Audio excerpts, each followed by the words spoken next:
Welcome. In this video, we'll dive into Jupyter Notebooks on Data Scientist Workbench. To open a Jupyter Notebook from the Data Scientist Workbench workspace, simply click Jupyter Notebooks. You can create new, empty notebooks by clicking on the blue button in the top right corner and select which language you want to use in your notebook.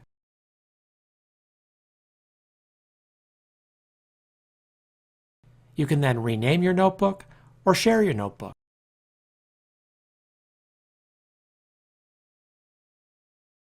Notebooks are made up of cells. Cells can contain code or contain text and HTML. Code cells look special because they're gray. You can run a code cell by clicking within the gray area and pressing the play button. In this example, we've successfully imported the pandas library as no error message appeared. You can also create new code cells. To create a new empty code cell in your notebook, click on an existing cell. Then in the menu, click on Insert, then insert a cell above or below where you click. Then you can type in something like 1 plus 1.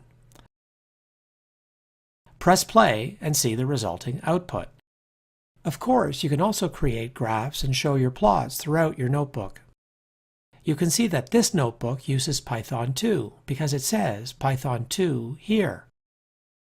But you can also use R or Scala or Python 3. To change the interpreter language, you can go to Kernel, Change Kernel, and then change it to R, for example. For now, I'll change it back to Python. Aside from code cells, there's also a special type of cell where you can write stylized text or even embed HTML. These text cells are called Markdown cells, and they're meant to help you document your code and make your notebook more organized. They're called Markdown because that's the name of the syntax used to stylize the text.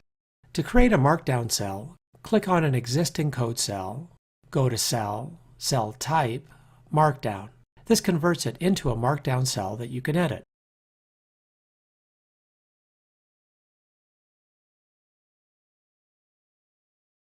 When you're done, hit play to finalize it.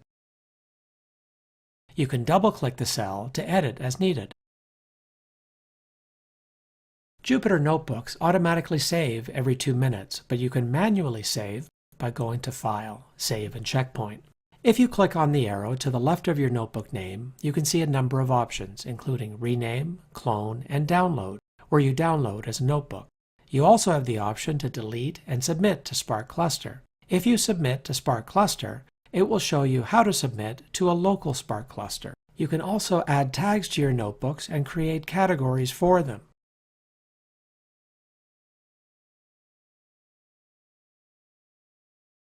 And of course, you can stop your notebooks.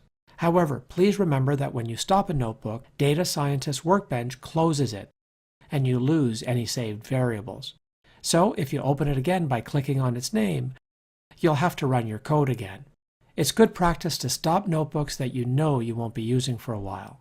Always keep in mind that any active notebooks will continually hog memory on your account, which is hosted in the cloud. So this may make your other notebooks run a bit more slowly. On the Jupyter page, you can also see a list of tutorials in the main area, a sidebar to the right showing your recent notebooks, and your recent data. In this main area, clicking on any of these tutorials will open up a notebook that has been prepared for you. For example, tutorial number 1, Get Data, available here in Python. As you click on it, you'll see the tutorial also appears under your recent notebooks on the right-hand side. So go ahead and create Jupyter Notebooks and read through the tutorials to learn all that you can do with Jupyter Notebooks. Thanks for watching.